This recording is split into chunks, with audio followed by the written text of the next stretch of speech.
Welcome to a new deep dive. In a world that often feels overwhelmed by synthetic supplements, maybe expensive wellness trends, there's this humble green tree. It's from Africa and Asia, and it's been making a profound impact for centuries, quietly. It's often called the miracle tree. Mm. Today, we're diving deep into Moringa oleifera to unpack exactly why it's earning that pretty extraordinary title. Yeah, it's true. And while it might seem like, recent buzz, maybe in Western wellness circles, this plant has really deep roots in traditional medicine across multiple continents. Yeah. What's truly fascinating now is how modern scientific research is finally catching up. It's providing rigorous validation for its incredible nutritional profile and, well, the benefits it offers. Right. So our mission for this deep dive is to explore moringa's nutritional power, how it stacks up against, and often, frankly, outshines, many other so-called superfoods. We'll uncover the specific ways it helps and discuss how simply adding it to your diet could potentially transform your health and well-being. Okay, let's begin our exploration. Let's start with the plant itself. So to kick us off, what exactly is this miracle tree? Where does it typically grow? And which parts of it are we really focusing on today for health benefits? Okay, so Moringa oleifera is this remarkably resilient, fast-growing tree. Yeah. It's native to parts of Africa, India, Southeast Asia, that whole region. It's often called a superplant because virtually every part of it, leaves, seeds, pods, even the roots, offers some kind of medicinal or nutritional value. It's quite amazing. But for most of our discussion today and for general consumption, it's the leaves. The leaves really steal the spotlight. When they're dried and ground into a fine powder, moringa leaves retain just an astonishing amount of their nutritional content, which is why moringa powders have become such a staple in the wellness world. Okay, the leaves. Got it. Often in powder form. Now, the big question.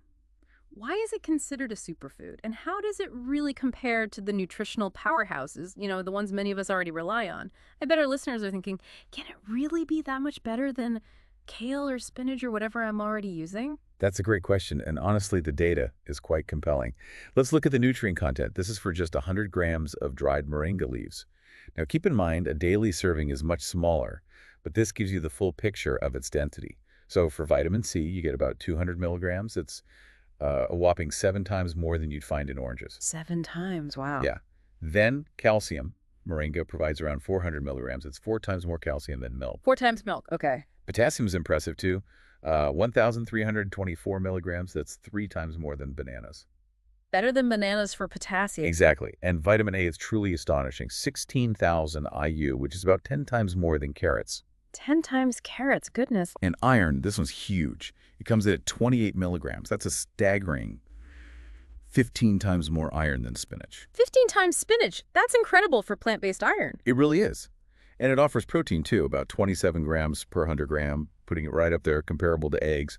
And finally, a significant amount of fiber, 34 grams, which is, a high amount, particularly beneficial for gut health. Hearing those numbers, it really paints a picture of moringa truly punching far above its weight class, nutritionally speaking.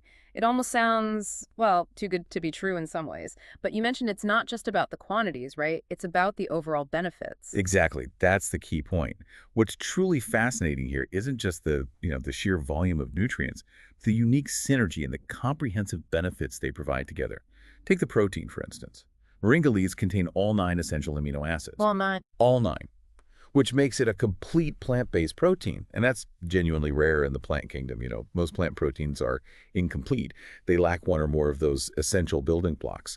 So this is a real game changer for vegans, vegetarians, or honestly, anyone looking to cut back on animal protein. Its benefits cover muscle repair, building tissue, hormone production, and supporting a robust immune system. Then there's the calcium. With 4 times more than milk, like we said, it's an excellent option for bone health, especially important for children, the elderly, postmenopausal women, people at risk for osteoporosis. It supports stronger bones, but also healthy blood clotting, better nerve signaling. It's quite fundamental. Right. And iron. Iron deficiency is such a common global issue, particularly among women.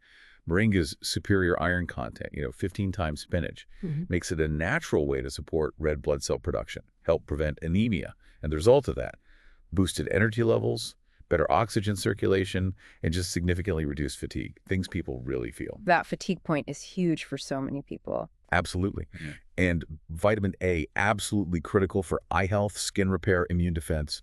Moringa leaves are packed with beta-carotene, which your body converts very efficiently into vitamin A. So this translates to potentially sharper vision, healthier glowing skin, and a stronger defense against infections. And the potassium, 3 times more than bananas. It's key for balancing electrolytes, maintaining heart health, and regulating blood pressure. So that means potentially lower blood pressure, improve muscle function, maybe even reduce stress levels. Okay, and vitamin C. We know it's important, but how does moringa fare there? Oh, it's remarkably rich in vitamin C, even more so than most citrus fruits, actually. So you get all those renowned antioxidant and immune-boosting powers, stronger immunity, faster wound healing, skin rejuvenation. It contributes to all that. And finally, let's not forget the other plant compounds. Moringa is just loaded with potent antioxidants like quercetin, chlorogenic acid, beta-sitosterol. Those sound complex. What do they actually do? Well, think of them as the body's natural defense force. They fight free radicals, those unstable molecules that cause damage, contributing to aging and disease. So the benefit translates to potential anti-aging effects, maybe even some cancer prevention aspects, and definitely crucial protection from chronic illnesses. That comprehensive breakdown is incredibly compelling. I mean, for our listeners, it probably makes them wonder, okay, how does this really stack up against the other superfoods they might already have in their cupboards? You know, the kales, the spirulinas. Yeah, it becomes even clearer why Moringa is gaining such recognition when you actually stack it up directly. Oh. Let's compare quickly. Moringa, very high protein, very high iron, very high vitamin A, excellent diverse antioxidants, kind of the all-rounder. Kale, good for vitamin A and antioxidants, sure, but only medium protein and pretty low iron compared to Moringa. Spirulina, now that has high protein and high iron, but its vitamin A content is relatively low, still good antioxidants. Chia seeds, they offer medium protein, low iron, basically no vitamin A, and just moderate antioxidants. Great for omega-3s, though, different profile. Right, different strengths. Exactly. And matcha. While it's really high in certain antioxidants, it's quite low in protein, iron, and has no vitamin A to speak of. That comparison certainly makes a powerful statement. Moringa seems to cover more bases. But for our listeners who might still be a bit skeptical, is there one piece of evidence or one aspect that, for you, truly solidifies Moringa's unique standing? Or maybe are there any specific contexts where, say, spirulina or chia might still be preferable even if Moringa generally leads? That's a very fair point. Look, while Moringa excels broadly, if someone has a very specific targeted need, like, say, maximizing omega-3 fatty acids, then yes, chia seeds would still be a primary go-to. Or perhaps for maximizing chlorophyll intake specifically, spirulina might edge it out slightly. But what solidifies Moringa's standing, for me, is its holistic and accessible nutrient density, all in one single plant. It's not just one or two standout nutrients. It's this remarkably balanced profile of almost everything your body needs. And it comes in a form that's widely available, easy to use, and incredibly resilient to grow even in tough conditions. It's like nature's multivitamin, really. Nature's multivitamin, I like that framing. It really captures that comprehensive solution aspect. Now, beyond the data points, you also mentioned earlier that people are experiencing tangible benefits, real life stuff. Can you share some of those experiences? Absolutely. And this is where it gets really interesting. We've seen a wide range of tangible benefits reported. For instance, athletes often report not just faster recovery after intense workouts, but a noticeable increase in sustained energy right through their training, almost like a natural, steady fuel source. Student energy, okay. Yeah. And lactating mothers have anecdotally reported a significant increase in milk production, likely supported by that rich nutrient profile we discussed.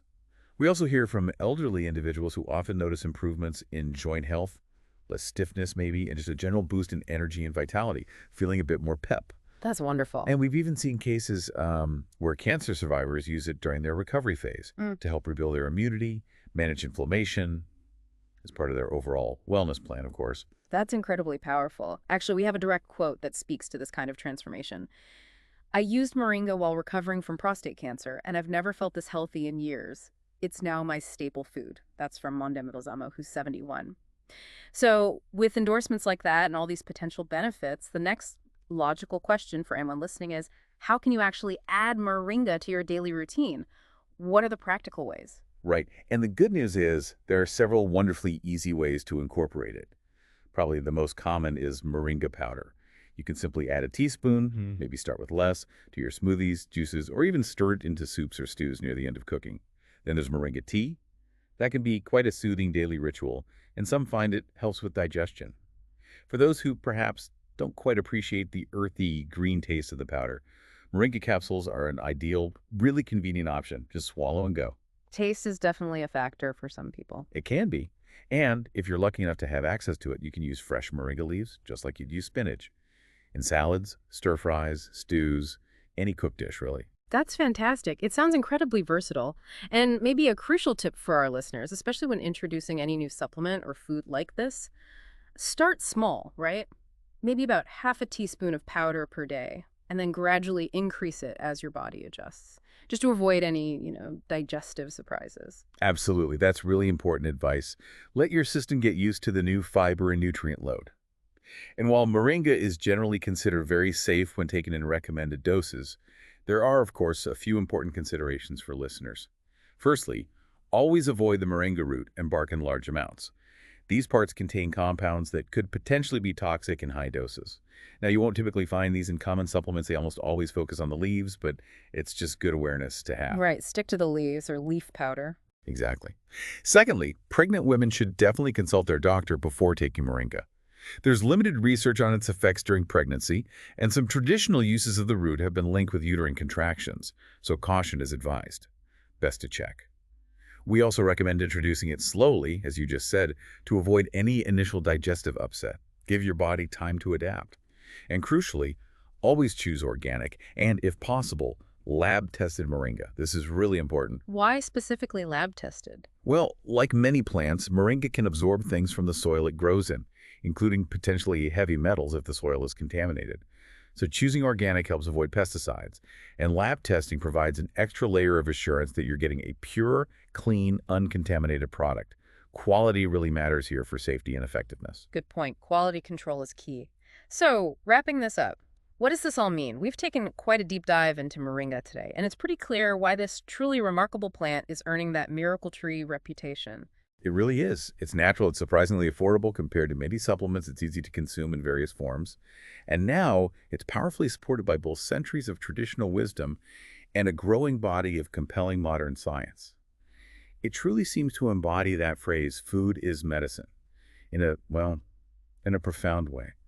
Whether you're a busy professional looking for sustained energy, maybe an older adult seeking better joint health, or really just someone looking to feel more vibrant and resilient day to day, Moringa seems to offer this incredible all-in-one solution for foundational, long-lasting health. So given its incredible versatility, that unparalleled nutrient density we talked about, and its surprising ability to deliver such a comprehensive spectrum of benefits from just one single humble plant, could moringa be the foundational superfood we've maybe been overlooking in our sometimes complex pursuit of wellness?